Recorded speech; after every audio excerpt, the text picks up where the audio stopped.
y pueden verme a mí también. Lo que les voy, es muy interesante hacer una escuela de verano sobre América Latina, o más bien yo creo que es más bien difícil hacer una escuela de verano sobre América Latina por el problema que supone encontrar algo común a toda la región. Muchos de los temas que estuve viendo en el programa importan, digamos, para un país particular, para una región particular, para una población. Sin embargo, el tema del tráfico de armas, como les voy a explicar ahorita, sí es un tema de relevancia para toda la región en América Latina. Y en esa medida, espero que sea interesante para tener una mejor comprensión de los problemas sociales a los que se enfrenta la región en el futuro. Voy a empezar diciéndoles 2 o 3 datos que a mí me parecen sencillamente impresionantes. Todas las horas, durante la hora que voy a hablar con ustedes hoy, van a morir 23 personas por arma de fuego. ¿Sí? Solamente durante los 60 minutos que voy a estar hablando con ustedes van a morir en promedio 23 o 24 personas en algún lugar de este planeta. Esto es aproximadamente 500 personas, 550 personas al día van a morir por arma de fuego, más o menos 200,000 personas al año, y no estoy contando a heridos. ¿Okay? De ese tamaño es la problemática de la violencia generada por armas de fuego. ¿Okay? Todo el tiempo están muriendo 23 personas cada hora. La cantidad de armas pequeñas, ¿no?, como se les suele llamar, pistolas, revólveres, en el mundo es prácticamente la misma que hay de automóviles en todo el planeta. Entonces imaginen ustedes la cantidad de automóviles que hay en el planeta, aproximadamente 1 billón, ¿sí? 950 millones, 1 billón, es básicamente la cantidad que se cree que hay de armas en el planeta. De ese tamaño es la problemática de las que les voy a hablar hoy. De este total de armas, de las 950 millones que hay en el planeta, para que se den una idea, el 75% están en manos de civiles. ¿Ok? Es decir, no están en manos ni de militares ni de cuerpos policíacos. Solamente el 22% está en posesión de los ejércitos nacionales en el mundo y solamente el 3% en posesión de cuerpos policíacos. El restante, el 75% restante, está en manos de personas, pues de civiles, muchas de ellas, la gran mayoría de ellas, de manera ilegal. ¿Sí?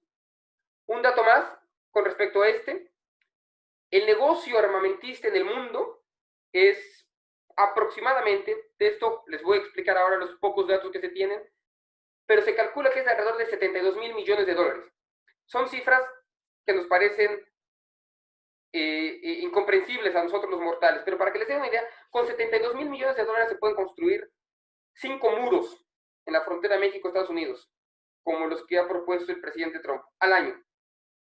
Esa es la magnitud del negocio armamentista del mundo, 72,000 millones de dólares al año, con los que se podrían construir 5 muros por toda la frontera México-Estados Unidos. Cada año, último dato, antes de entrar y decirles lo que les voy a explicar hoy o lo que voy a intentar hablar hoy, se producen, para que vean que el problema no solo es de armas, se producen 18,000 millones de municiones, de balas, cada año. La producción de 18,000 millones de municiones cada año es básicamente 2 municiones por persona en todo el mundo. Somos 9,000 millones de personas.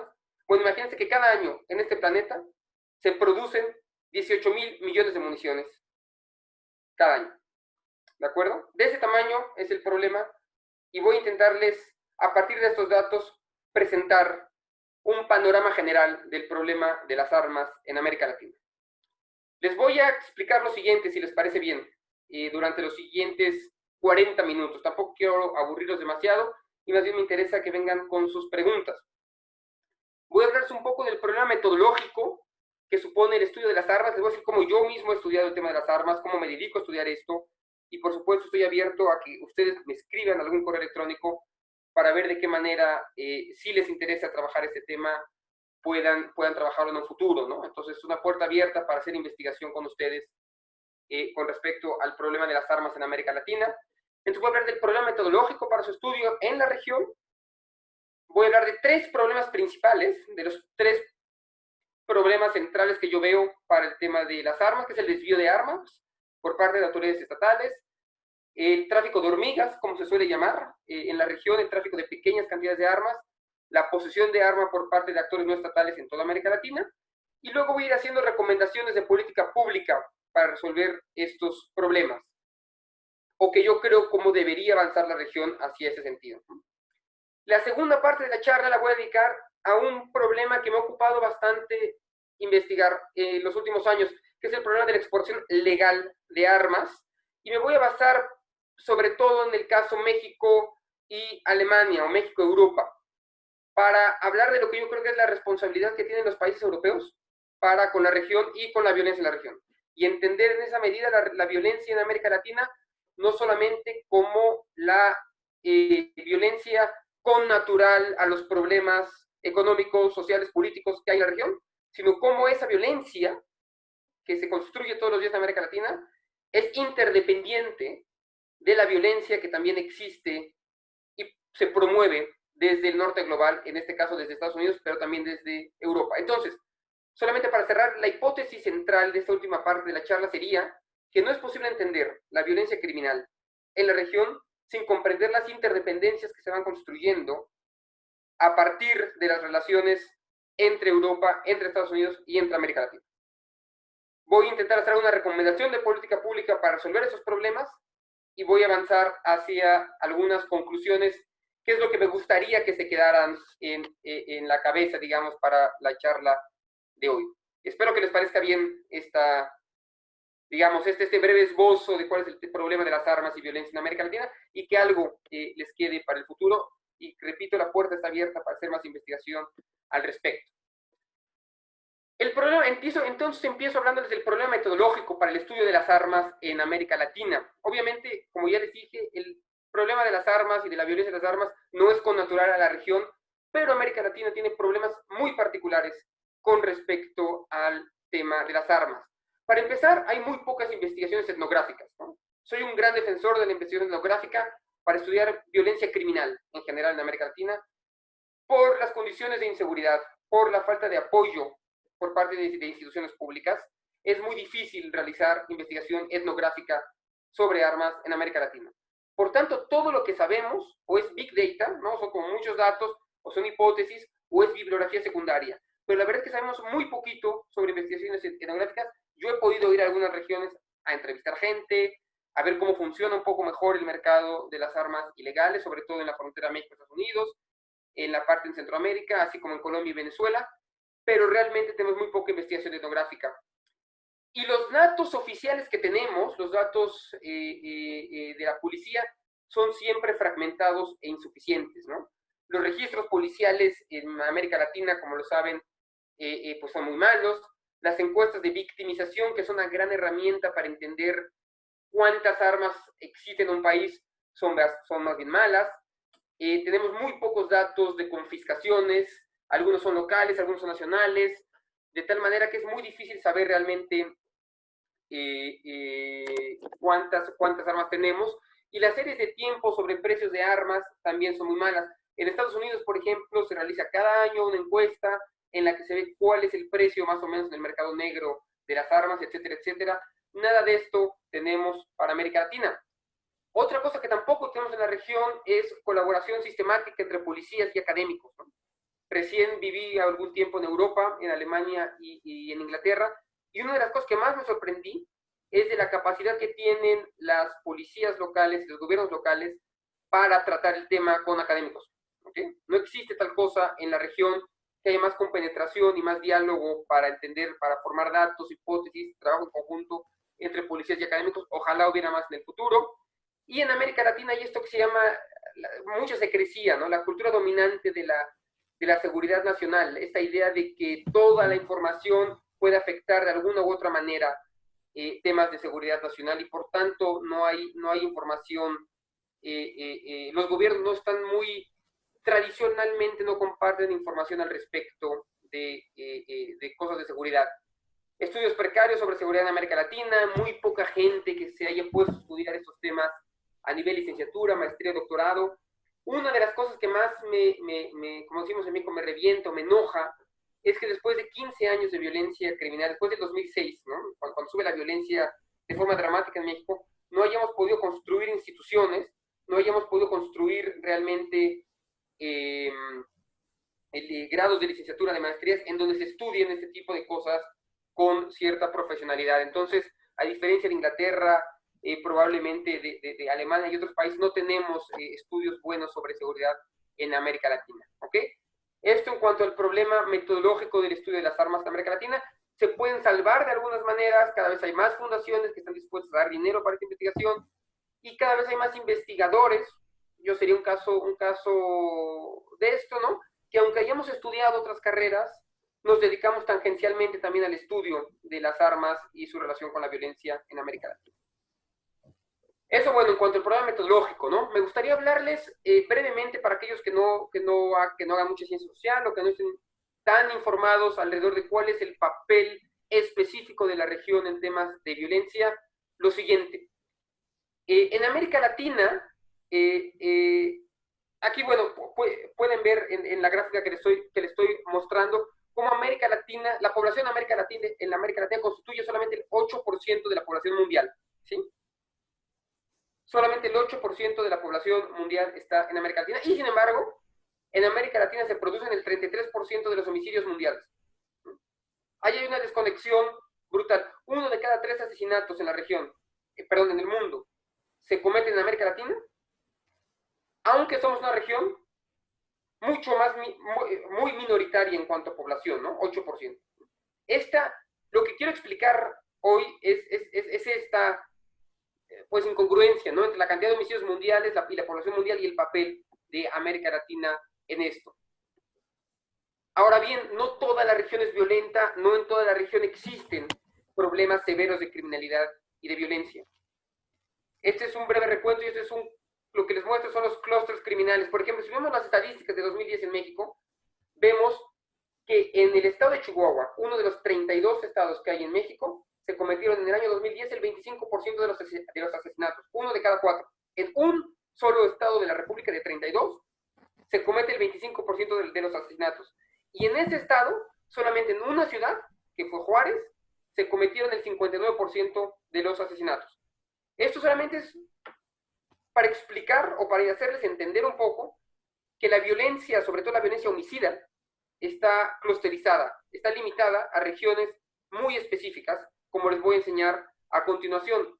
Nuevas investigaciones que han salido en los últimos 3-4 años demuestran que el 50% de los crímenes, no de los homicidios, de los crímenes en la región, en toda América Latina, están concentrados entre el 3% y el 7% de las calles en el continente. No sé si queda claro. Una de las cosas que es muy difícil de hablar por Zoom es no tener como esta interacción o esta conexión constante con el auditorio para ver si van siguiendo el argumento. Pero aquí lo que les quiero mostrar o hacer ver es que los crímenes suceden en regiones muy específicas. El 25% de los crímenes están concentrados solamente entre el 0.5% y el 3% de las calles del continente.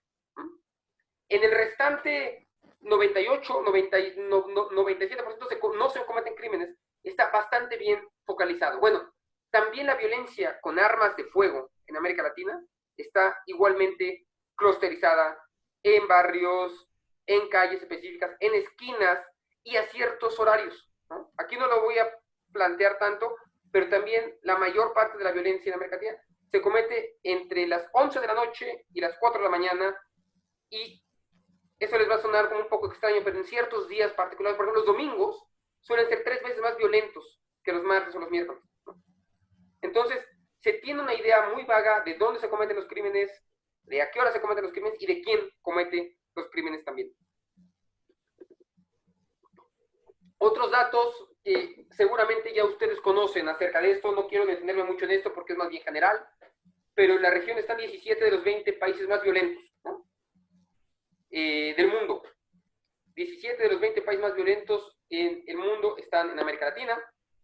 Se cree, gracias a encuestas de victimización, que el 36% de los latinoamericanos han sido víctimas el año pasado de crimen violento, ¿no? En un solo año, el 38%. Y que el brutal costo de la violencia no solamente se puede medir en términos sociales, sino también económicos, ¿no? El costo de la violencia es alrededor del 3.5% del Producto Interno Bruto en toda América Latina. Entonces, el costo es brutal desde cualquier punto de vista. Esto es interesante para entender también el papel que tiene América Latina en cuestión de armas. Y esto es una gráfica sobre la proporción del uso de armas en homicidios en América Latina. A diferencia de otras regiones del mundo, como les voy a enseñar ahora, en la región, cuando se mata a alguien, cuando se comete un homicidio, casi siempre es con un arma de fuego. Eso que puede parecerles natural, no es la regla para el resto del mundo, ¿sí? En América Latina, el 67% de los asesinatos se cometen con una pistola, o con un rifle, o con una ametralladora, ¿de acuerdo? Solamente en América del Sur, el porcentaje, perdón, en América Central es del 67%, en América del Sur es del 53%, en el mundo es el 32% en promedio, y en Asia, en el este de Asia, es solamente el 3 o el 4%. Es decir, en Asia, por ejemplo, la mayor parte de los asesinatos no se comete con armas de fuego. Y eso explica, de alguna forma, también los relativos niveles bajos de violencia homicidia en el este asiático. Pero en el mundo, si vemos la gráfica ahí, solo el 32% de los asesinatos se comete con arma de fuego. Vean la diferencia entre ese 32% y el 67% en América Central, ¿no? Es una cosa que es interesante ahí, aunque es verdad que no son las armas en sí mismas, ¿sí? Las que matan, porque esas son activadas por una persona y deben entenderse en un contexto determinado. Sí es verdad que la mayor parte de los homicidios en la región se cometen con armas de fuego. Denme un segundo, abro aquí la ventana. La pregunta que seguramente me iban a hacer ahí y que les voy a intentar explicar es: ¿cuántas armas hay en América Latina? Eso no lo sabemos muy bien. Hay algunas estimaciones. Hay un investigador que se llama Karp, que en 2018 dedujo que en Brasil hay unos 18 millones de armas, ¿no? La mayor parte de ellas ilegales. En México también más o menos 18, 17. Y luego Colombia y Venezuela alrededor de 7 millones de armas. Bueno, no es casualidad que sean estos países, estos 4 países, exceptuando algunos en Centroamérica, los más violentos también en la región, ¿ok? Estos son solamente hipótesis, muy difícil determinar el número real de armas por país, ¿no? Aquí la paradoja, y lo que hace América Latina especial en contraposición a otras regiones del mundo, es que tenemos un marco legal bastante sólido en comparación, supongo, quiero pensar al europeo, pero sencillamente distinto al de los Estados Unidos. Es muy difícil comprar armas de forma legal en América Latina, ¿sí? En México, por ejemplo, solamente existe una sola tienda, una tienda en donde se pueden comprar armas de forma legal. Está en la Ciudad de México, se llama DECAM, y es muy difícil conseguir permisos para ello. En Brasil y Venezuela la posesión está prohibida si no se tiene menos de 25 años. En prácticamente todos los países hay regulaciones muy estrictas, ¿sí? Y solamente el menos del 10% de las armas que circulan están registradas. La posesión de armas en vía pública está prohibida en casi todo el continente, y si uno se compara con otras regiones del mundo, vemos que en realidad tenemos un marco bastante estricto, ¿no? Y aquí la paradoja es explicar cómo es que hay tantas armas en América Latina y se cometen tantos asesinatos con armas en América Latina, y al mismo tiempo tenemos un marco legal tan estricto, ¿no? ¿Es una consecuencia? ¿Cómo está relacionado eso? No lo sabemos muy bien. Lo cierto es que el camino, al parecer, viendo estas estadísticas, el camino no puede ser solamente más regulación de armas, sino entender factores más estructurales que expliquen cómo se utilizan esas armas, como voy a intentar explicar a continuación. Les dije que iba a plantearles 3 problemas que yo veo centrales en cuanto a las armas, en cuanto al tema de las armas y violencia en América Latina. El primero es el desvío de armas debido a corrupción institucionalizada, ¿no? Estos son armas que tienen, bueno, lo voy a definir a partir de 3 ejemplos distintos, ¿no? El primero tiene que ver con casos de armas inicialmente compradas por canales legales desde el inicio, pero destinadas a organizaciones criminales. Es decir, una empresa legal que obtiene un permiso legal y legítimo por parte del país que importa para poderlo exportar a, digamos, a un ejército o a una policía en América Latina. Digamos, una empresa alemana o una empresa francesa o una empresa china, cada vez hay más, que legalmente está vendiéndole un revólver o una pistola por medio de una transferencia país a empresa a país, al ejército o a la policía. ¿Sí? ¿Qué pasa? Que hemos detectado para América Latina muchos casos en las que, aunque las armas son vendidas de forma legal de esta empresa al país, luego esas son desviadas para organizaciones criminales. ¿Sí? Son pedidas aparentemente para una policía nacional, pero finalmente terminan en manos, digamos, de Sendero Luminoso, como se dio el caso en Perú en 1999, o en el caso de las FARC en Colombia, o en México, que terminan yendo a organizaciones criminales, cárteles de la droga, etcétera, etcétera. Desde el inicio destinadas ya a organizaciones criminales. Aquí el problema no es un problema de armas, ¿cierto? Es un problema de cooptación institucional y es un problema de las capacidades que tiene el crimen organizado para poder, para poder infiltrar desde el inicio cadenas de transporte de armas hacia la región. ¿Ok? También tenemos casos de institucionalización de contrabando de armas. El caso más emblemático es Guatemala, en donde hay una red de exfuncionarios y miembros del servicio secreto que traen armas de forma ilegal a la región, pero exfuncionarios o funcionarios del Estado, miembros del Estado, que logran traer armas y luego las reparten y las distribuyen a cartelitos, a bandas criminales, a paramilitares, a secuestradores, etcétera, etcétera, ¿no? Pero es gente desde el Estado, utilizando su capacidad legal, ¿no? O su perfil dentro de la legalidad para cometer actos ilegales. Esos son casos de institucionalización de contrabando de armas y está muy presente en casos de Centroamérica, Guatemala, Salvador, Honduras, ¿no? Y por último tenemos robo de contenedores de armas por parte también de actores estatales o no estatales. Es decir, en los sitios donde están concentradas las armas en América Latina son robados o son robados por diferentes tipos de actores estatales o no estatales, por falta de protocolos, falta de transparencia, redes de corrupción, y esto es muy común sobre todo en América del Sur. Es muy común en Uruguay, es muy común en Paraguay, es muy común en Argentina, y hemos demostrado que un gran porcentaje de las armas utilizadas en homicidios en Brasil provienen de robos, pequeños robos, sucedidos en contenedores de armas en lugares como Bolivia o como Argentina, ¿no? En América Central es un problema enorme. Los grupos criminales, los Zetas, el cártel del Golfo en su momento, cártel de Sinaloa también, lo que hacen es infiltrar las zonas donde saben que hay contenedores de armas y simplemente irlos vaciando, ¿no? Son los tres problemas que yo he identificado con respecto al robo de armas, ¿no? Hay casos especialmente problemáticos con respecto a este. Venezuela es uno, es un caso potencialmente difícil, en donde tenemos un Estado básicamente roto, ¿no? En donde las instituciones policiales participan activamente con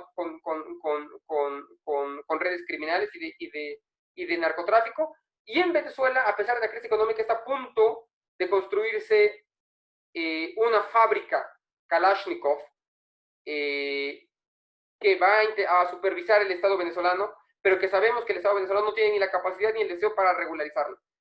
Entonces es posible que por primera vez en la historia de América Latina vamos a tener producción de Kalashnikov rusos en América Latina sin ningún tipo de protección de a dónde se distribuyen esas armas, cómo se producen esas armas, etcétera, etcétera, etcétera. Hay documentación muy buena sobre el tránsito de armas desde Venezuela a Brasil por parte del primer comando de la capital, que son organizaciones criminales. Y esto es un riesgo potencial si al final se logra construir una fábrica de este tipo en Venezuela. Hay otros problemas en la región, pero esto me parece especialmente problemático. México es también un caso absoluto de de falta de transparencia en ese sentido. De 2006 a 2014 se robaron o se perdieron 17,000 armas. Parte de esto tiene que ver con la deserción por parte de muchos militares del ejército y se llevan las armas o se vuelven actores criminales y no hay una ley que permita asegurar y transparentar, digamos, el dominio de las armas por parte de ejército, policía estatal, policía municipal, ¿no? Un mecanismo de distribución de armamento muy opaco, falta de registro confiable de armas, no se sabe cuántas armas hay exactamente, el registro que se tiene no está actualizado, no está auditado y necesita ser reemplazado, ¿no? México es un caso paradigmático, pero no creo que ningún país en América Latina esté a salvo de este tipo de problemas que les cuento acá, ¿no? ¿Qué se puede hacer al respecto de todo lo que les planteé ahorita? Bueno, actualizar los inventarios, desarrollar mejores prácticas, ser más transparente en las relaciones entre civiles y militares, destruir mucho material, sobre todo en zonas donde los militares tuvieron mucho poder en los años 80. Estoy pensando en Argentina, Brasil, Chile, Paraguay y Perú. Hay un sobrestock de armas, es decir, el periodo de vida de las armas es altísimo, de 30 a 40 años, ¿no? Son armas muy viejas, pero que siguen teniendo cierto uso. Y entonces, bueno, una política pública buena sería la destrucción de mucho del material que se tiene, revisar cuántas armas realmente se necesitan, ¿no? Y destruir el resto. Programas de recolección y destrucción de armas. A pesar de todo, hay algunos buenos intentos en Brasil para hacerlo. Entre 2002 y 2009 se destruyeron 1.1 millones de armas gracias a una campaña de desarmamento. México tiene una parecida, pero yo creo que habría que impulsarla mucho más.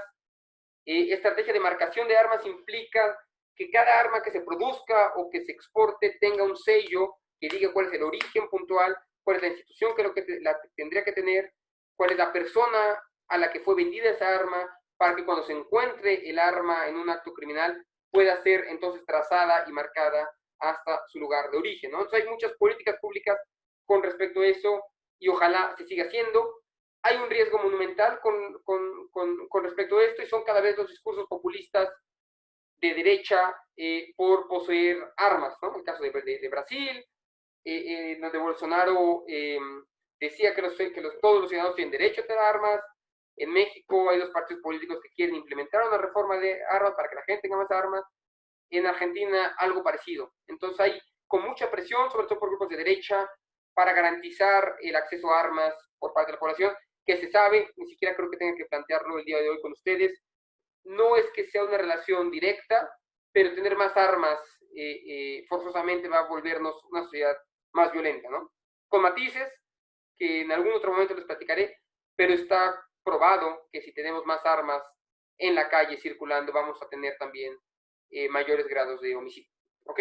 Ese era el primer problema, que lo dividí en tres con respecto a armas que llegan de forma legal o ilegal y que luego son distribuidas a diferentes actores.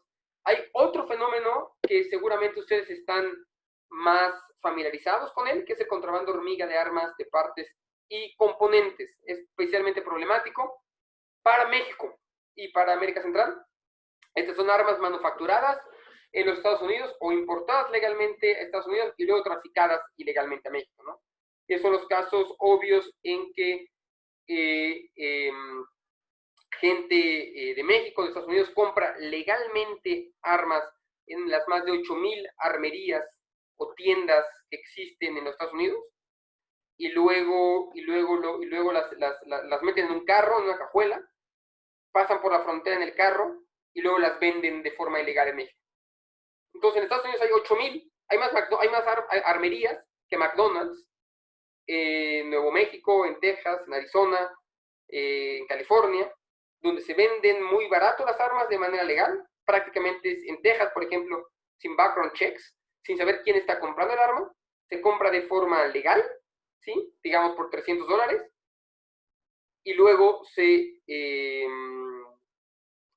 vende en México o en Centroamérica por el doble del precio, ¿no? Entonces no sabemos cuántas armas son exportadas de forma ilegal a partir de tráfico hormiga, pero sí sabemos que el 70% de las armas en México o que circulan en México fueron antes importadas de manera ilegal, ¿no? Lo que llamo robo hormiga. En Haití y Bahamas el porcentaje es del 98%, en América Central el porcentaje es del 50%. Entonces, este probablemente es el mayor reto que tiene América Latina para enfrentar el problema de las armas. Son las armas que legalmente se compran en Estados Unidos y que luego son distribuidas de manera ilegal a México. Y eso, si me permiten hacer aquí un paréntesis, nos obliga a pensar también cuál es la corresponsabilidad que tiene Estados Unidos con el tema puntual de la violencia en la región. Es el mercado más grande de drogas, ¿no? Nos tenemos todo el tiempo drogas fluyendo de América Central y de América del Sur y por México hacia Estados Unidos, ¿no? De forma ilegal, ¿ya? Para abastecer al mercado legal. Y al mismo tiempo vemos que desde Estados Unidos de manera legal se compran las armas, pero luego se venden de forma ilegal. Entonces tenemos los dos circuitos entrelazados, las drogas para arriba, las armas para abajo, y eso forma un polvorín magnífico que ya conocemos en América Latina, que produce, en el caso de México, 35,000 muertos cada año. Eso es muy problemático. México tiene que hacerse cargo de eso, la región tiene que hacerse cargo de eso, pero no se explica el nivel de violencia criminal sin ese tipo de dinámica. ¿De acuerdo?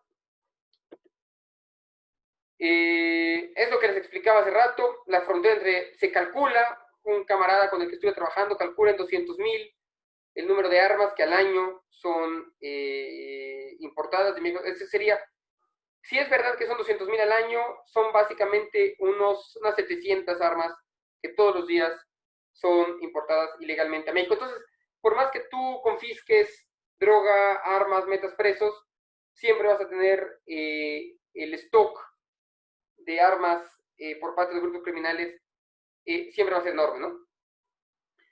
No solamente llegan así, también llegan por barco, por contenedores, por aerolíneas, por servicios postales. En América del Sur llegaban mucho por avión, obviamente a Paraguay, por ejemplo, había un gran comercio de armas en ese momento. Y en América Central, pues es un problema mayor, sobre todo por la guerra que hubo en los años 80, y es posible conseguir una AK-47, ¿no? Un arma que costaría $3,000 en otro lugar. En América Central se puede conseguir entre $200 y $400. Yo he ido a hacer investigación allá y es visto lo relativamente fácil que es conseguir un cuerno de chivo, como le llamamos en México, por menos de $400, ¿no? Que es capaz de matar cientos de personas.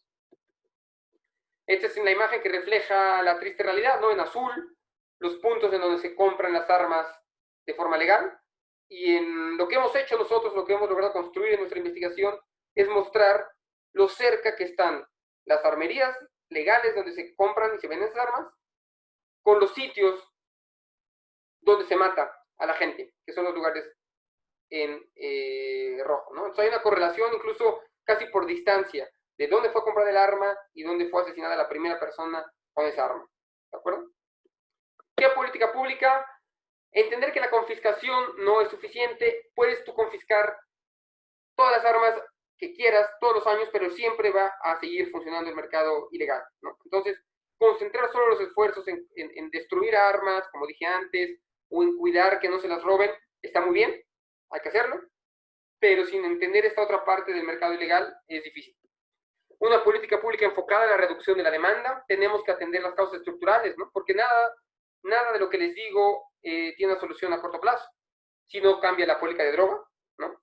Porque está íntimamente relacionada al mercado de armas, y si no cambia el modelo de crecimiento y la forma que entendemos la forma en la que se construyen sociedades en América Latina. Dicho esto, hay que desarrollar capacidades en análisis balístico, mejores estrategias de investigación, mejorar en la colaboración entre policías, invertir en tecnología fronteriza. Me parece bien, me parece que hay que hacerlo, pero es insuficiente a la luz del problema que suponen las armas que vienen de Estados Unidos a México. Por último, el tercer fenómeno que les quiero hablar hoy, de la posesión de armas por actores no estatales y no criminales, es un problema muy serio. Algunos de ellos son como estas fotos, estas imágenes que les estoy enseñando acá. Por ejemplo, esta chica, esta niña. Esta es una policía comunitaria en Guerrero. Pude tomar estas fotos hace tiempo. Que tienen ahí armas alemanas, armas que llegaron de forma legal a México, ¿sí? Grupos de autodefensa que tuvieron acceso a estas armas y que las tienen y con esto protegen a sus comunidades, o dicen proteger a sus comunidades, pero tienen acceso a ellas. Esto es el caso de las policías comunitarias de Guerra de México, en Michoacán, pero también las rondas campesinas en Perú, y prácticamente en cada país en América Latina donde hay pocos niveles de estatalidad, vamos a tener grupos de autodefensa, patrullas comunales con armas. Y lo que aquí me interesa puntualizar no es tanto si está bien o si está mal, sino mostrar lo que me parece una tensión entre el legítimo derecho al bien común, ¿no? Es decir, si la policía no nos puede cuidar, si el ejército no nos puede cuidar, sí tenemos derecho a cuidarnos nosotros con armas, ¿sí? Esa tensión con el monopolio de la violencia estatal. Es decir, hasta qué punto el Estado, aunque sabe que no puede asegurar la seguridad de una población, debe permitir que los pobladores se armen para poder, digamos, defenderse de la criminalidad organizada. Por último, un problema central del que se habla muy poco es de la policía privada en América Latina. América Latina tiene el mayor número de policías privados del mundo, ¿no? Es un tema por estudiar. El ratio, o sea, perdón, la proporción de, la proporción de policías privados por habitante en América Latina es 10 veces mayor. La proporción de policías privados por habitante en América Latina es 10 veces mayor que la que existe para los países europeos. Están muy mal reguladas, tienen armas, no se sabe a dónde van esos policías después de trabajar en seguridad privada, probablemente trabajar en actividades criminales, y se pierde la pista de ellos, ¿no? Entonces, un problema central, hay más de 2.500.000 elementos de seguridad privada en América Latina, y tiene más de 600.000 armas que no se sabe muy bien cómo están reguladas y controladas por los estados. Y es otro problema del futuro. ¿Qué hacer al respecto otra vez? Lo que les digo, las leyes estrictas no son suficientes para prevenir la emergencia de grupos criminales comunitarios armados, ¿no? Asumir las motivaciones por las cuales los grupos se arman, hay que hacerlo. Preguntarse si el monopolio de la violencia estatal es un fin en sí mismo. Señalar que las empresas de seguridad privada necesitan marcos legales claros. Control sistemático de almacenes, control de crecimiento controlado y requerimiento de entrenamiento, ¿no? Y cómo evitar la rotación de personal entre empresas públicas y privadas, o por lo menos disminuirlo. Quisiera hacer aquí una pausa solamente para ver el chat y ver si hay como alguna pregunta que no haya quedado del todo clara. No me da tiempo ahora de ir una por una. Lo que les propongo es que la revisemos al terminar el diálogo, ¿sí?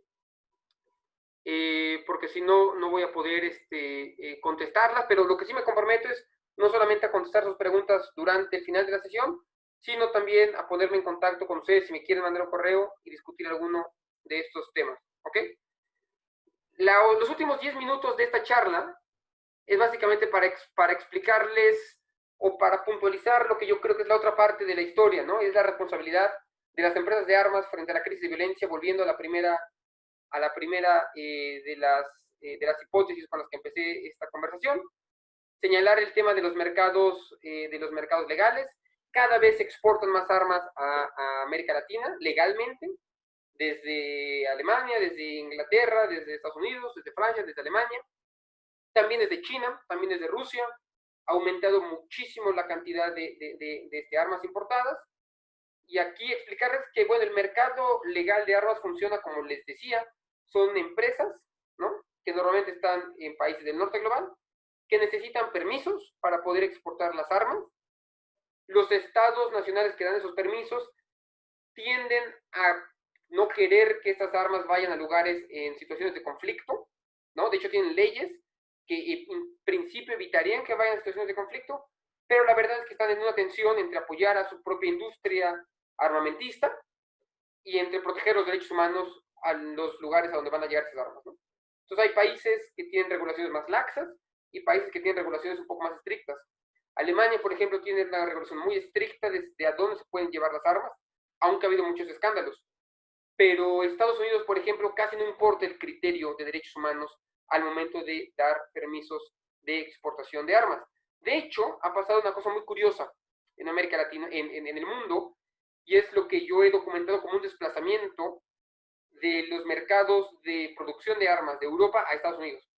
porque es muy sencillo exportar las armas desde Estados Unidos hacia la región y mucho más difícil cada vez hacerlo desde Europa hacia México, aunque el caso que les voy a explicar a continuación es un caso que tiene que ver con Alemania únicamente y que lo he documentado, está en mis textos de internet para el que quiera documentar y ver cómo funcionó este pequeño ejemplo que les voy a explicar. Denme un segundo. Este es el caso de la empresa alemana Heckler & Koch, ¿no? Una empresa de muchas, productoras no solamente de revólveres, sino también de fusiles de largo alcance, que exportó armas de forma legal a México, con la condición, esto se los voy a ahorrar, porque no me quiero meter mucho en el detalle, simplemente decir que la condición para haber exportado esas armas es que estas no fueran a regiones en conflicto, ¿sí? Es decir, se admitió que fueran a ser importadas estas armas a México, pero que no fueran a regiones en conflicto. Lo que al final pasó por corrupción, porque México incumplió y porque la empresa no puso ningún tipo de control al respecto, es que la mayor parte de las armas legales que vendió Alemania a México entre 2004, 2005 y 2010 llegaron a los estados de Chihuahua y a los estados de Guerrero y de Chiapas, que son uno de los más problemáticos del país. Con esas armas, fueron las armas utilizadas para secuestrar a los 43 normalistas de Ayotzinapa. Es un trabajo de documentación que logramos hacer en 2014, en el que mostramos cómo las armas que tenían que estar en manos de la Policía Federal estaban en manos de una policía corrupta, una policía cooptada, en el estado de Guerrero, y con esas armas probablemente se mató a los estudiantes, se hirió a uno, por lo menos eso es seguro, pero fueron con los que fueron amenazados. También sabemos que fueron estas mismas armas utilizadas por la policía de Veracruz para secuestrar gente en el estado de Veracruz, así como en otras partes del país. Entonces, lo que es interesante aquí, me parece, es documentar este tipo de interdependencias, grandes negocios armamentistas que se producen y que tienen consecuencias nefastas en la región.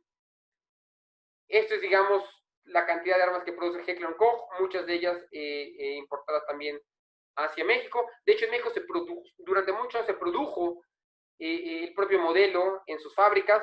No sabemos dónde llegaron esas armas. En todos los países que les estoy mostrando acá se produce la pistola MP5.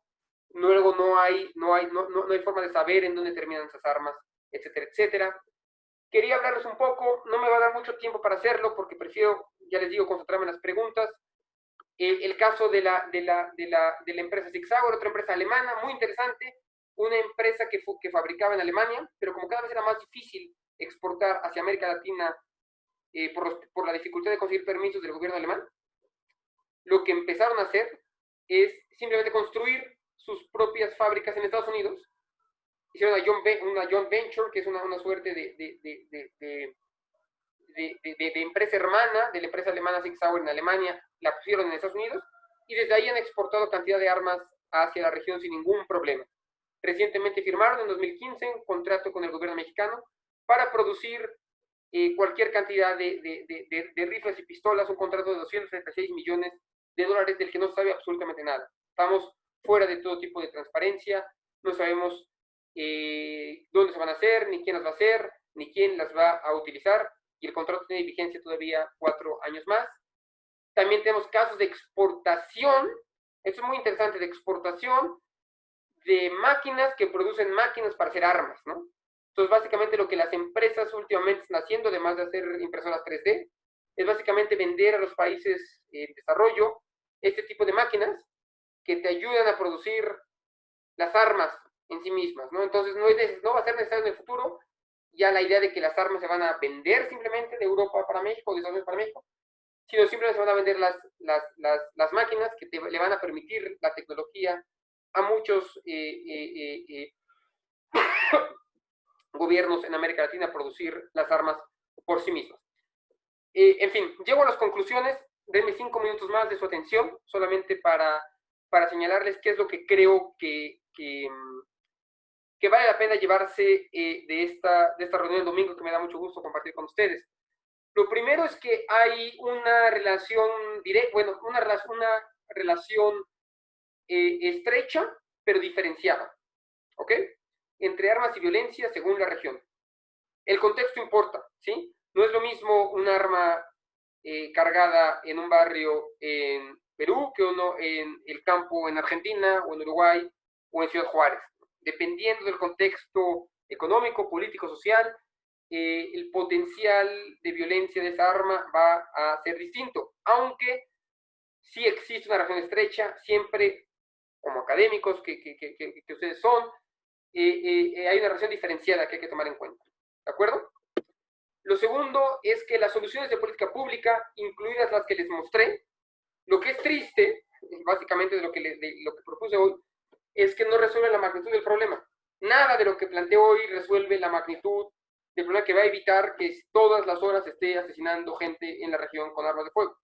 El problema es de demanda, no es de oferta. ¿Sí? Va a haber, siempre y cuando haya demanda, va a haber oferta, por la condición geográfica donde está América Latina, donde está México, por la facilidad para transferir armas hacia la región. Entonces, las soluciones de política pública aquí, incluidas las que les presenté, pueden ayudar algo, pero si no atendemos causas estructurales, y esto es una obviedad, pero si no atendemos la desigualdad, la pobreza, la urbanización exacerbada, e incluso las dinámicas sociales en barrios populares en América Latina, difícilmente vamos a poder atender el problema de las armas, ¿no? Quizás el problema de la violencia con armas no está en resolver la demanda y la oferta de armas, sino en proporcionar oportunidades, en hacer parques, en construir lugares, canchas de básquetbol y de fútbol afuera de las escuelas, en evitar el narcomenudeo, en pequeñas cosas que no tienen nada que ver con armas, pero que pueden ayudar a reducir los niveles de violencia homicida con armas en la región.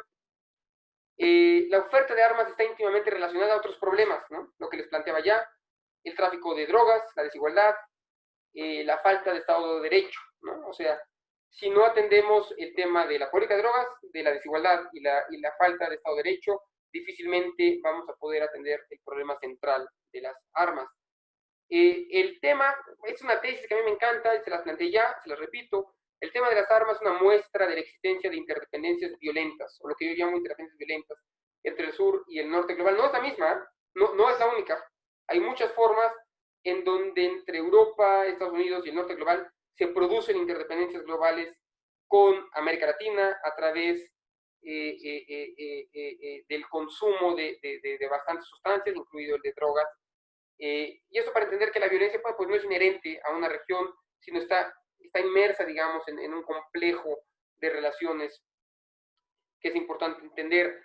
En ese sentido, la violencia en América Latina es también resultado de flujos globales de producción. Con eso creo que se puede hacer una incipiente crítica capitalista, ¿no?, a la forma en la que se constituye el sistema mundo. No quiero tampoco llevar demasiado lejos el argumento, pero es imposible no observar este tipo de interrelación, ¿no? Y cómo los flujos globales de producción finalmente terminan teniendo algún unintended consequence, ¿no? Una consecuencia negativa en lugares particulares. Dos ideas más y termino la charla. La primera es que necesitamos, para avanzar a saber más sobre este tema, más relación entre activismo, academia y policía. Esto para muchos suena a un crimen, ¿no? Hay que decir, no, con la policía nada, con las autoridades nada. Bueno, es necesario que trabajen en conjunto los académicos con los activistas y con los policías, con los activistas, para dar a conocer esta información. Necesitamos dar a conocer esta información con la policía porque necesitamos datos, datos sobre dónde suceden los crímenes en particular para poder moldear estrategias bien integradas de reducción de homicidios. Lo último, me gusta decirlo porque me dedico más bien a estudiar el tema de drogas que el tema de armas. Esto no es una guerra contra, hay que parar hay que hacerle la guerra a las armas y no más a las drogas. En esto, en el sentido de que nada vamos a poder hacer y no podemos desligar este tipo de diálogos que estamos teniendo acá, sino avanzamos hacia un nuevo tipo de política pública en relación a eliminar la prohibición y la criminalización tanto del consumo como de la producción de muchas de las drogas en el continente. No se puede desligar la discusión sobre armas de la discusión sobre drogas. Es un tema que no traté hoy, pero si me invitan el siguiente año a la escuela, a la escuela de verano, con mucho gusto voy a poder hacer como la segunda parte de este diagrama y entender cómo esto empata muy bien con la política de drogas. Con eso termino, estoy a sus órdenes, este es mi correo electrónico, siéntanse libres de escribirme, me alegró mucho compartir esta información con ustedes hoy. Muchas gracias. Muchas gracias, Carlos. Ahora sí, por favor, puedes dejar de compartir la pantalla. Okay. Vale. Ok, entonces muchas gracias por tu ponencia. Ha sido maravillosa y además la violencia es un concepto bastante complicado de definir y de hablarlo, así que nos has mostrado un poco de las investigaciones cualitativas, cuantitativas, un poco de todo. Además nos has comentado de que la violencia no es un concepto general para toda América Latina, sino más para algunas regiones específicas. Mira, en el chat tenemos muchos comentarios y muchas preguntas. Yo aquí tengo conmigo un colega, Ilia, que va a filtrarlo. Primero te hace algunas preguntas y después va a leer algunos comentarios y tú puedes responderlo. Solo rápidamente yo te hago una pregunta súper rápida. Es que hemos hablado mucho de las fronteras en plan México-Estados Unidos o la relación Europa-América Latina, pero lo que a mí me interesa es que, ¿qué pasa? Hay algunas fronteras bastante complicadas o importantes para el tráfico de armas dentro de la propia región de América Latina. Sí. Vale, y después le dejo ahí. Sí, son tres fronteras las que me parecen más problemáticas, o tres tipos de frontera. Primero, la frontera entre México y Estados Unidos, que ya planteé. Luego está la frontera, bueno, las fronteras en América Central, muy importante las fronteras que tiene Guatemala, las fronteras de El Salvador, la frontera hondureña, son muy porosas, prácticamente inexistentes, muy problemáticas.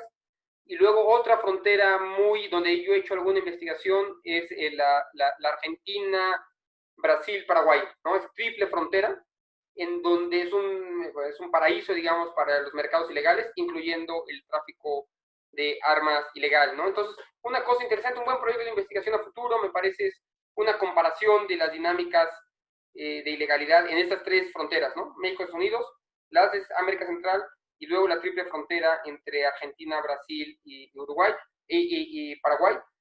Hay más, ¿no? Pero me parece que para el punto central de las armas, esas tres son especialmente porosas, ¿no? Y donde más circulación de armas ilegales existe.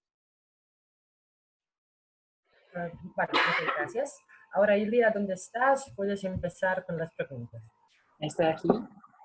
Muchísimas gracias de mi parte también al profesor Pérez Ricard por esta ponencia tan exitosa, y una muestra de eso es una gran cantidad de observaciones que tenemos hoy, pero vamos a empezar con las preguntas. La primera pregunta es de un compañero, si no me equivoco, Oliveira Francisco.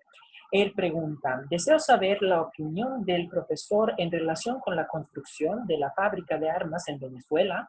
¿En qué medida va a ayudar a las autoridades, no solo de Venezuela, pero también en otros países de América Latina, a controlar la criminalidad de la región donde se están usando armas ilegalmente?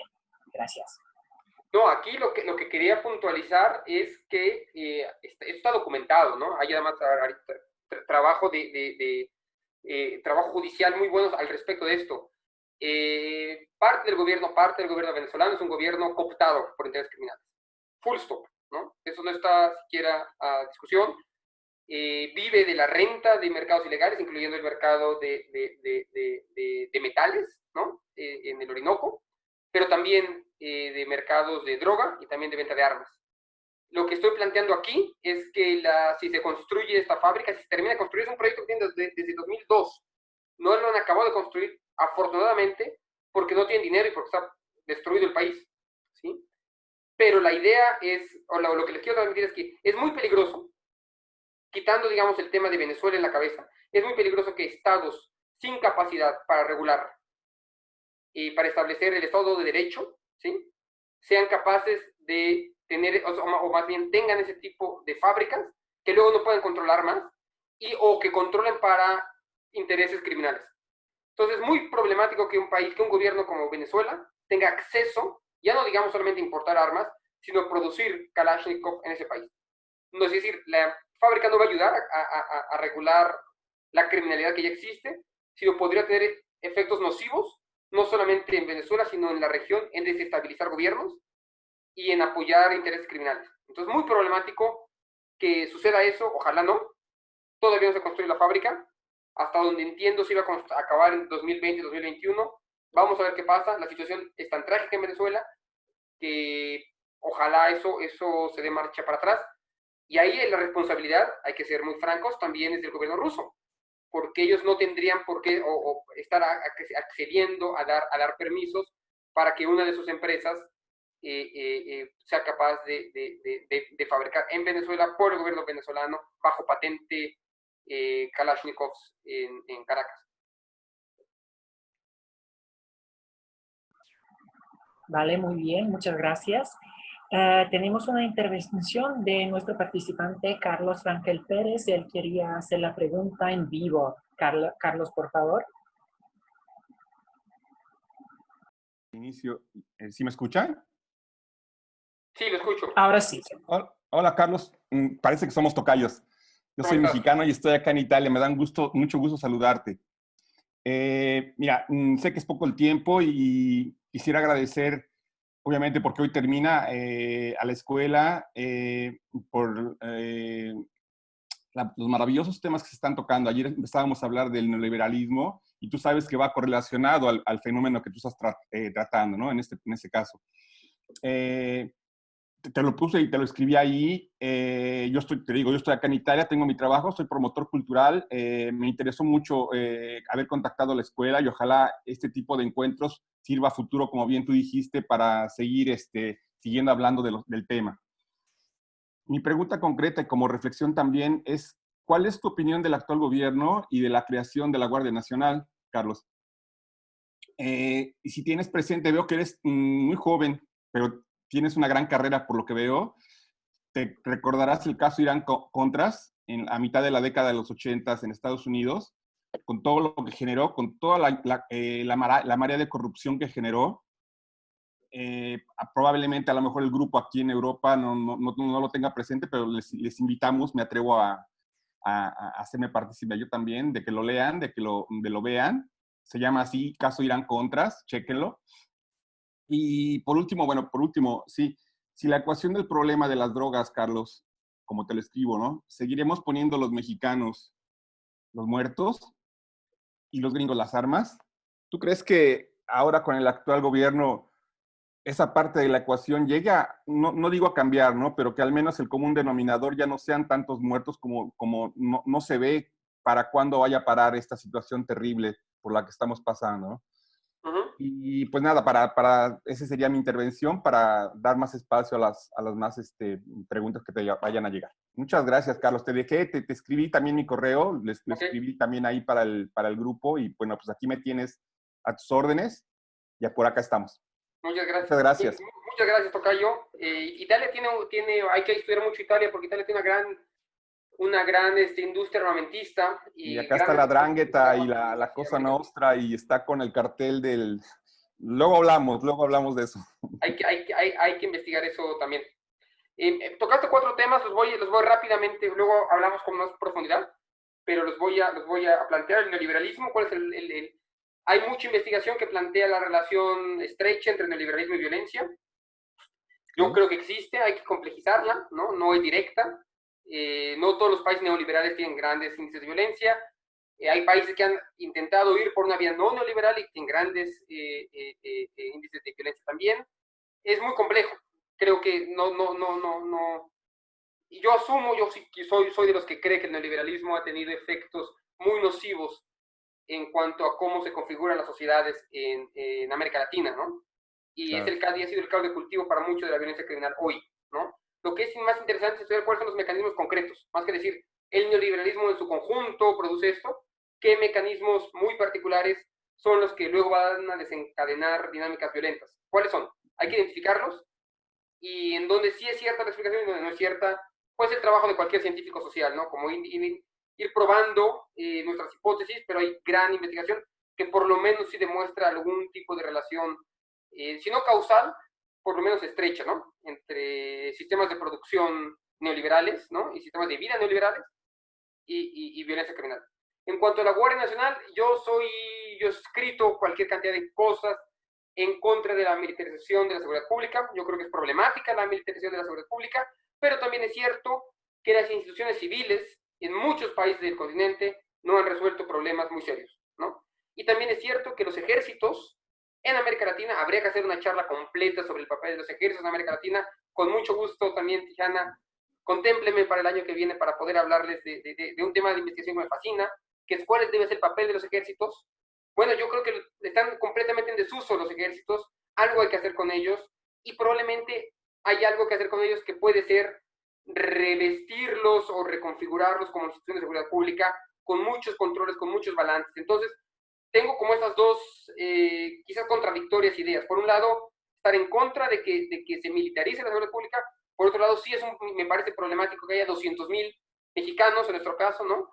Que no van a ir a la guerra porque no van a ir a la guerra nunca, porque no nos va a invadir Guatemala y porque si nos invade Estados Unidos no vamos a poder responder frente a ellos. Entonces es un poco inútil, ¿no? El caso de Irán Contra que te planteas, pues es un caso fascinante para quien no lo conozca. En un segundo, Irán estaba embargado, esto es 1985, 84. 85, Irán está embargado de armas, pero la CIA empieza a comprarle armas de manera ilegal a Irán para con eso poder financiar la contrarrevolución en América Central, ¿no? Entonces es un caso en el que ellos mismos rompen su propio embargo para tener dinero y luego poder darle armas, básicamente, a la contrarrevolución sandinista en Nicaragua, y habla mucho de la hipocresía, de la hipocresía, ¿no? Sí, ¿te acuerdas que ni Bush ni Reagan, como ahora Calderón, no supieron nada? No supieron nada, ¿no? El que sabía era un teniente de apellido North. Oliver North. Y él fue preso unos meses y se acabó, ¿no? No hubo responsables y hubo muchísimos muertos en la región, ¿no?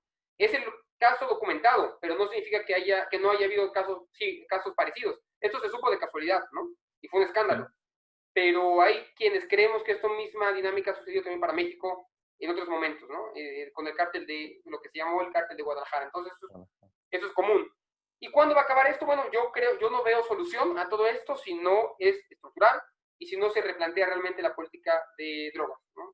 No es un elefante, no es ¿cómo se llama? Una bala de plata, ¿no? Que va a solucionar todo, pero sí no veo que esto cambie ni por partido político, ni por presidente, si no se modifica estructuralmente la manera en la que nos acercamos al equilibrio de los mercados liberales. ¿Okay? ¿Sabes que acá me piden droga, Carlos? Ya por último, ¿sabes que acá me piden droga los italianos? Me imagino, a mí también. A mí también. Encantado de conocerte, Carlos. Gracias, Carlos, gracias. Muchas gracias. Muchísimas gracias. Seguimos con las preguntas. Henry Devia dice, saludos desde Medellín. ¿Ve usted posible que en unos 15 años nuestros gobiernos eliminen el uso y el porte de armas?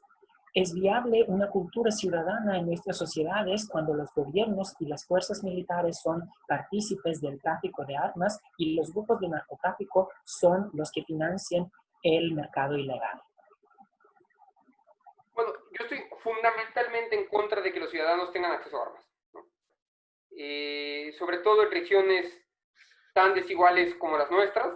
Creo que eso solamente puede agregar una variable más, un factor más de problemas. Es decir, es cierto que los gobiernos no son capaces de proveer seguridad, es cierto que existen dinámicas de violencia o más bien de corrupción a muchos niveles de gobierno, pero de ninguna manera estaría yo en favor de una cultura de armas en donde más gente tenga acceso, aunque sea a modo de protección personal.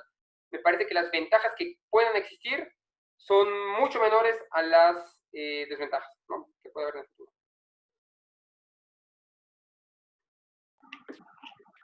Muchas gracias. Seguimos con las preguntas. Tenemos una pregunta y una observación un poco más larga, así que la voy a leer.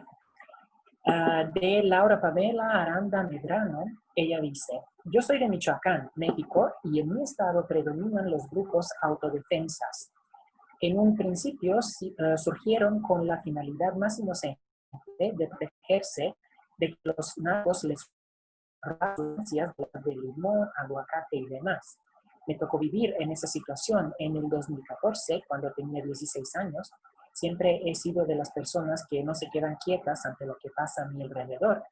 Y hoy con 22 años tengo la dicha de ser embajadora juvenil en mi estado donde la inseguridad persiste y tengo la oportunidad de presentar una iniciativa de ley ante el Congreso de mi estado para regular las armas, ya que no es nada raro que ahora los autodefensas se han convertido en una especie de grupo delictivo más, y es muy feo que hasta tengan más y mejores armas que el ejército, y es triste en mi estado, ya que no es novedad que mueran personas por ese tipo de actos. Ese es el mayor cáncer de mi bello estado, Michoacán. ¿Qué política pública sería conveniente implementar en este caso particular? ¿Debilitarlos económicamente? Gracias. Uy, saludos hasta Michoacán, también un estado que yo quiero mucho. Y me da mucha tristeza lo que pasa allá, ¿no? Tiene que ver, el caso de Michoacán es muy interesante, pero la violencia en Michoacán nos explica sin dos factores. Uno es la producción de amapola, ¿no? El cultivo de amapola, y también la importancia que han adquirido los puertos de Lázaro Cárdenas en particular con respecto a la importación de drogas sintéticas, sobre todo de fentanil y metanfetamina. Entonces está en una situación geográfica muy difícil, tiene que ver con el aguacate, tiene que ver con muchas cosas, pero tiene que ver sobre todo con que es un puerto, un lugar muy especial para el tránsito de droga. Es un claro ejemplo de cómo ahí no sirve ninguna política pública que no sea regular el mercado de drogas, ¿no? Porque ahí el mayor causante de la violencia es fundamentalmente el control del mercado de drogas de los puertos, allá en Michoacán. Entonces, no creo que haya una política pública única, pero tiene que ser avanzar hacia una mejor comprensión de del funcionamiento de los puertos, o de asegurar, o de evitar que pase por ahí, digamos, el fentanilo y la metanfetamina que luego va a cruzar hacia Estados Unidos, o buscar que ese mercado de drogas pueda volverse menos violento de lo que ya es. Pero sin duda alguna lo que toca hacer es desarmar a estas agrupaciones, pero también proveer de seguridad a las comunidades que al principio no se armaron por armarse, sino se armaron para protegerse de otros grupos criminales, ¿no? Entonces, si no se atienden los problemas de seguridad originales, no se les puede pedir tampoco del todo a estos grupos que dejen las armas así como así, más allá de que algunos hayan vuelto grupos criminales, ¿no? Muchísimas gracias. Tenemos otra pregunta, esta vez de Serbia, de Marko Juranovic, nuestro participante, y él dice, parece que Uruguay no tiene tanto problema con las armas de fuego como el resto del continente. ¿Qué hacen uruguayos diferente por tener seguridad pública más alta de otros países si sabemos que la sangre calentosa y la cultura es la misma en todos los países de la América Latina? Bueno, Uruguay es un país que quiero mucho, pero es un país muy pequeño, para empezar. Son 3 millones de habitantes. No es un país que sea relevante en el mercado de droga a gran escala. Se vende mucha marihuana, pero no es un lugar importante, digamos, para el transporte de cocaína o de drogas sintéticas. El puerto de Montevideo definitivamente no lo es. Entonces no tiene, digamos, ese factor problemático que sí tiene otros lados, ¿no? Tiene cierto problema de violencia y ha logrado avanzar hacia una política de droga, de marihuana, bastante sensible, que parece que ha tenido algún que otro efecto positivo también sobre los niveles de violencia en la zona, ¿no?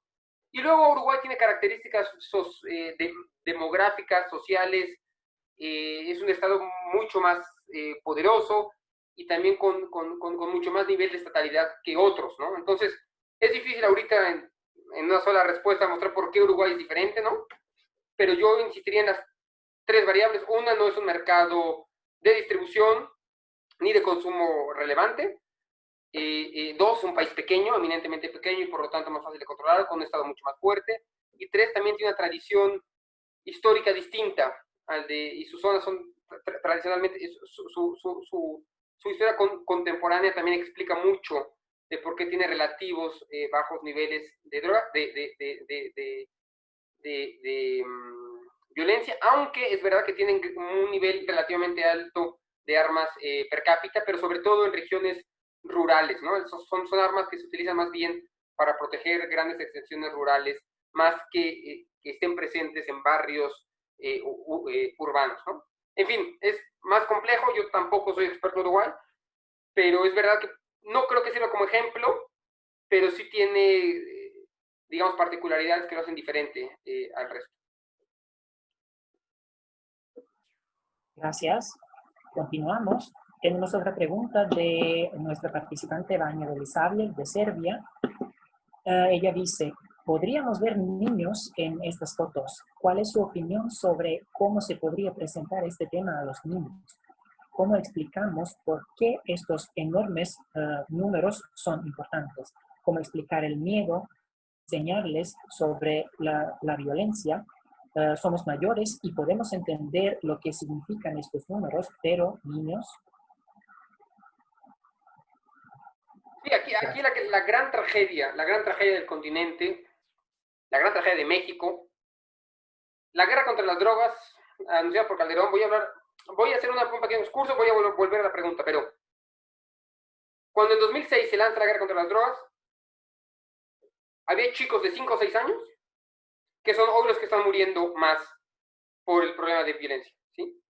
14 años después, son chicos de 18 años, hoy de 19 años, que llevan una vida entera en situación de violencia criminal. Por ejemplo, la gente que viene de Michoacán, o de Guerrero, o de partes de Sinaloa, o de Chihuahua, en el caso de Colombia, lo mismo un poco, ¿no? Es decir, los niños que se socializan directamente con este tipo de dinámicas van a ser mucho más propensos después a participar en actividades ilegales. Entonces, también una política, no sé si llamarla política pública, es una política social en realidad, es atender a niñez. A mí una cosa que me da mucha tristeza es cuando he ido a Guerrero a tomar estas fotos, es ver precisamente estos niños que están completamente familiarizados con las armas. Yo siempre digo que la violencia criminal en el continente es una violencia de casi todos hombres entre los 17 y los 24 años. El 80% de los muertos por armas de fuego en la región tienen entre 17 y 24 años, son hombres pobres. No quiero decir que no haya otros sectores afectados por la violencia, pero el 80% comparten esta característica demográfica. Entonces, ¿cómo hacemos que estos chicos de 17 o 18 años no estén expuestos hay que hacer muchísimas cosas a ese respecto que no tienen nada que ver con las armas, ¿no? Sino cómo se les ofrece oportunidades, cómo somos capaces de sociedad de alejarlos de dinámicas criminales. Creo que es una prioridad absoluta, no hablé de ello mucho, pero es una prioridad absoluta para reducir el crimen y la violencia en el continente. Gracias. Y ahora tenemos la pregunta de nuestro profesor participante, Dejan Mihailović, que dio una ponencia excelente ayer. Él pregunta, todo el tema de poder sobre armas y seguridad internacional está concentrado en manos de los 5 miembros permanentes del Consejo de Seguridad. Es curioso, los mismos países que velan por la paz mundial son los que más armas producen y venden. ¿Así o más claro? Sí, o sea, es una muy buena observación, definitivamente. Es la hipocresía de cómo está configurado el sistema mundo, ¿sí? Nada que agregar, muy buen punto. Gracias. Continuamos con las preguntas. Otra pregunta. ¿Se puede decir que los intereses de Estados Unidos son peligrosos en todo el mundo? Porque cuando hubo una guerra civil en la ex Yugoslavia, Estados Unidos entregó armas a una de las partes que luego terminó legalmente en países asiáticos, donde Estados Unidos también se involucró en los conflictos civiles de estos países. Totalmente de acuerdo, pero con un matiz. No hay que ni sobreestimar la influencia de los Estados Unidos en las desgracias nacionales en la región, ¿no? Son, como digo, interdependientes, hay que hacernos también cargo de nuestros propios problemas, Y dos, es un problema del imperialismo en general. Me parece que todos los imperios en su momento han sido bastante ignorantes de la dimensión de derechos humanos que tiene esto. Hoy, por ejemplo, China se está convirtiendo en uno de los mayores exportadores de armas, ¿no? Y Rusia también lo es en la región. América Latina, pues por su posición geográfica, está mucho más cercano, digamos, a las dinámicas del imperialismo estadounidense, pero no habría que, yo creo que hay que pensarlo más en términos globales. No es que desde Estados Unidos sean particularmente nefastos hacia la región. Creo que todos las asimetrías de poder existentes, ¿no?, entre el sur global y el sur y el norte global producen ese tipo de interdependencias violentas, ¿no? Entonces, sí, pero no solamente, sería mi respuesta. Muchísimas gracias. Tenemos una pregunta más. ¿Cómo se puede erradicar la secrecía a la cual hacía referencia al principio de su charla? Es muy buena pregunta. Cuando me refería a la secrecía es a la cultura de seguridad nacional que está impuesta en casi todos los países de América Latina. Hay que ser más transparentes, hay que trabajar en la relación cívico-militar, hay que, como sociedad, volvernos mucho más partícipes en la forma en la que le exigimos a nuestras propias autoridades a revelar información, a ser transparentes, a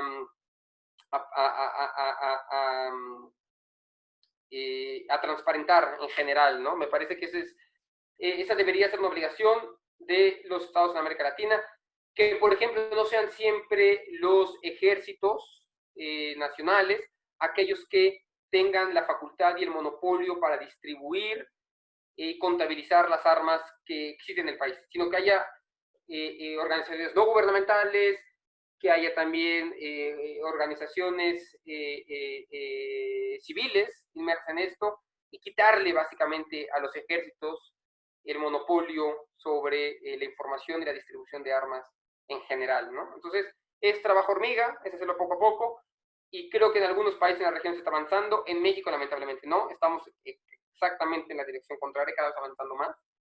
Pero si no hacemos ni como investigadores, ni como activistas, vamos a poder modificar nada.